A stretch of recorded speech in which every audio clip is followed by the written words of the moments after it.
अब हर व्यक्ति मनमानी ज्यादा पसंद करता है, नीति पर चलना पसंद नहीं करता, रुचि के अनुसार चलना पसंद करता है। नीति कहती है ब्रह्म मुहूर्त में सैया त्याग दो, जाग जाओ, अमृत बेला है, परमात्मा को प्राप्ति का शुभ मुहूर्त है, इसलिए इसको कहते हैं ब्रह्म मुहूर्त। अब ब्रह्म को बाद में देखना, पहले ब्रह्म के मुहूर्त को तो साध लो। हमसे ब्रह्म मुहूर्त ही नहीं सदता। अयोध्या में हमेशा चक्रवर्ती दशरथ जी महाराज ब्रह्म मुहूर्त में जागते थे, सिर्फ एक दिन नहीं जगे तो लोगों को आश्चर्य हुआ कि अरे सवेरा हो गया, चक्रवर्ती महाराज के दर्शन नहीं हो रहे। तो जब ब्रह्म मुहूर्त में नहीं जगे तो आश्चर्य हुआ सबको कि दशरथ जी आज उठे नहीं, क्योंकि रात भर कैकेयी के साथ संवाद करते करते दुखी होते होते बेहोश पड़े थे। ध्यान दीजिए। और आज ब्रह्म मुहूर्त में कोई जग जाए तो आश्चर्य करते, अरे तुम इतने सवेरे जग गए। तो ब्रह्म मुहूर्त को साधो, परंतु रुचि कहती है अरे सबसे बढ़िया नींद तो सवेरे ही आती है, जग के करना क्या है इतनी जल्दी। तो रुचि कहती है सो जाओ और नीति कहती है जग जाओ। तो हम किसकी मानते हैं? रुचि की ही ज्यादा मानते। इतनी सर्दी पड़ रही है, रजाई में से निकलने का कहां मन होता है, थोड़ा और आराम करो। हम सब सुरुचि के गुलाम हैं, नीति को त्याग दे। किसने नोटों का बैग भर के दे दिया, लो अपना कमीशन, बढ़िया रिपोर्ट हमारी बना के ऊपर भेज दो। अब नीति कहेगी ये बेईमानी भ्रष्टाचार है, हाथ मत लगाओ इस पैसे से। और रुचि कहती है नोट बड़े जोरदार हैं, परमानेंट ये आने वाले नहीं हैं, जब तक कुर्सी है तभी तक ये नोट आ रहे हैं, इसलिए आगतम स्वागतम। नीति की बातें बाद में कर लेंगे, पहले अपने इच्छाएं पूरी कर लें। बंगला बनाना है, गाड़ी खरीदनी है, ये मौका फिर कब मिलेगा? तो हर जगह देखिएगा हम सुरुचि के दास हैं, सुनीति को पसंद नहीं करते। और इतना याद रखिए, सुनीति का ही बेटा ध्रुव है, जो आज भी ध्रुव तारा बना चमक रहा है। समाज में यदि अपनी पहचान छोड़ना चाहते हो, अपना आदर्श चरित्र स्थापित करना चाहते हो, तो सुनीति के पथ पर ही चलना पड़ेगा। भ्रष्टाचारियों की भीड़ में कोई भी एक ईमानदार अधिकारी आता है तो अपनी छाप छोड़ के जाता है। लोग कई दिनों तक, वर्षों तक याद रखते हैं कि एक अधिकारी आया था भैया, उसके जमाने में उसके शासन में तो राम राज्य हो गया। इसलिए सुनीति के अनुसार चलिए, मनमानी मत कीजिए। ध्रुव जी ने अपनी मां से कई बार पूछा कि मां, हमारे मित्रों के पिता आते हैं, उन्हें घुमाने ले जाते हैं, पर हमारे पिताजी हमें लेने आज तक नहीं आए, कहां है हमारे पिता? तो मां उसको बहला फुसला देती है। यही बात मित्रों से कहा तो मित्रों ने कहा ध्रुव तुम्हारे पिता को कौन नहीं जानता, वो तो राजा है, तुम चाहो तो आज ही हम तुम्हें मिलवा दें। अच्छा तो ले चलो। मित्रों के साथ मिलने चले गए, पिताजी को प्रणाम करके अपना परिचय दिया, और जैसी राजा को पता चला ये मेरा बेटा है, लपक के ध्रुव को उठा के गले से लगाकर गोदी में बैठा दिया। सौतेली मां देख रही थी, दौड़ के आई, हाथ पकड़ के नीचे उतार दिया। खबरदार, जो दोबारा सिंहासन पर चढ़ा, इस सिंहासन पर बैठने के लिए पहले मेरा बेटा होना जरूरी है। एक अभागिन स्त्री से जन्म लेकर के इतने ऊंचे स्वप्न देख रहा है।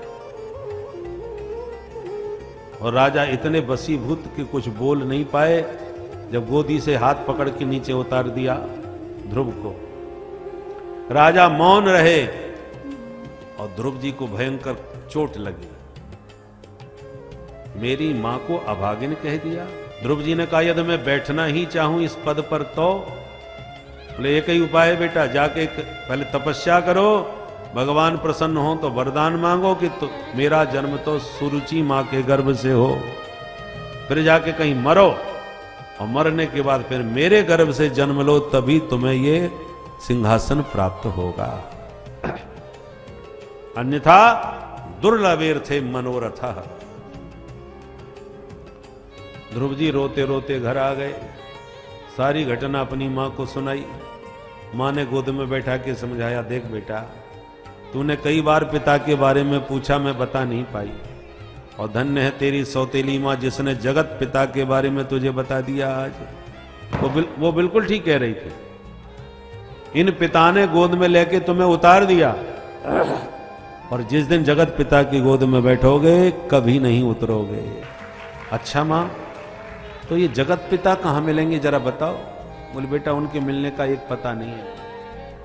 हरि व्यापक सर्वत्र समाना, हरि व्यापक सर्वत्र समाना, प्रेम ते प्रगट होहि में जाना, प्रेम ते प्रगट होहि में जाना, प्रेम ते प्रगट होहि में जाना, प्रेम ते प्रगट होहि में जाना, सर्वत्र समान, सर्वत्र समाना। भगवान कहीं कम ज्यादा नहीं है, सब जगह समान भाव से व्याप्त हैं।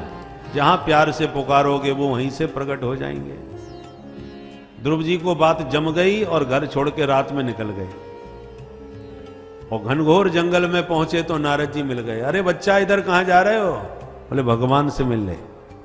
अरे वाह बेटा, ऐसे मिलते हैं भगवान? चलो चल के मैं दिखाऊं।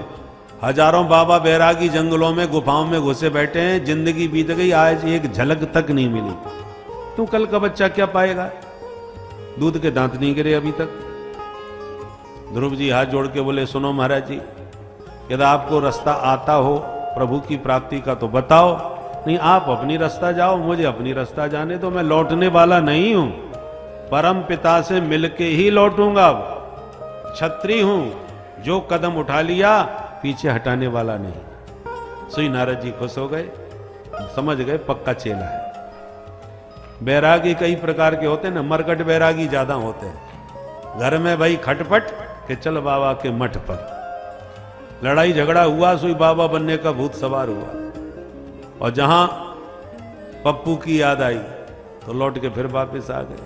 तो ऐसे मरकट बैरागी बहुत होते हैं। इसलिए नारद जी ने पहले परीक्षा ली, उसके बाद दीक्षा दी, कान में मंत्र 12 अक्षर फूंक दिया। बोले बेटा इसी मंत्र का अखंड जाप करो, 7 दिनों में सिद्धों को देखने की सामर्थ्य तुम्हें प्राप्त हो जाएगी।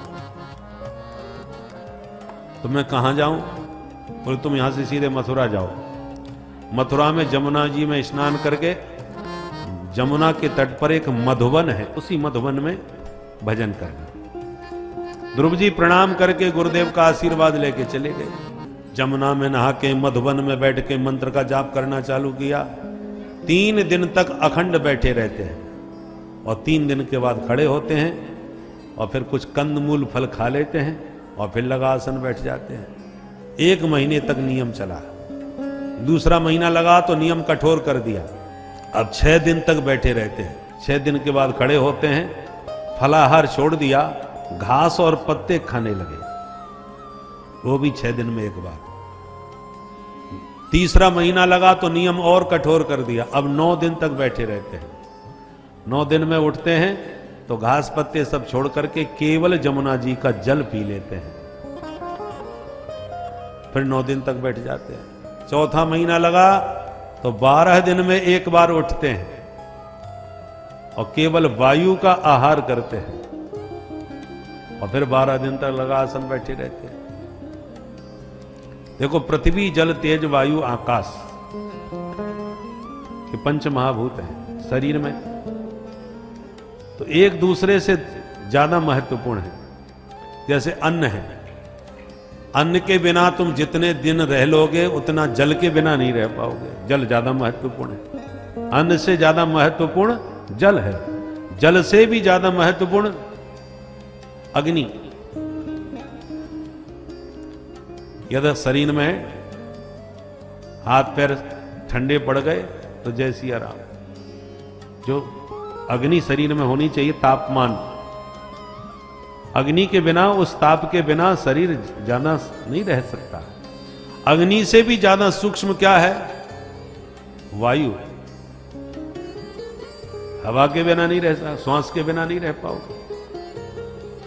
और उससे भी परम सूक्ष्म है आकाश। तो ध्रुव जी ने उसी क्रम से तपस्या करी। पहले भोजन त्यागा, फिर पानी त्यागा, और फिर अंत में ऐसा प्राणायाम खींचा, सांस को रोक लिया, तो सारे संसार के प्राणियों की सांस रुक गई। देवता घबराए, प्रभु बचाओ, हम सबकी सांस घुट रही है। भगवान बोले कोई मत घबराओ। भगवान तुरंत शंख चक्र गदा पद्म दे करके ध्रुव जी के सन्मुख प्रकट हो गए। ध्रुव जी ने आंखें ही नहीं खोली, क्योंकि हृदय में हरि का दर्शन होने लगा था। भगवान बोले तो आंखें ही नहीं खोल रहा, हम कब तक खड़े रहे। भगवान ने हृदय की छवि को गायब कर दिया।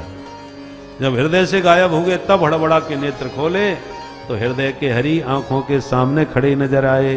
बोल भक्त वत्सल भगवान की जय।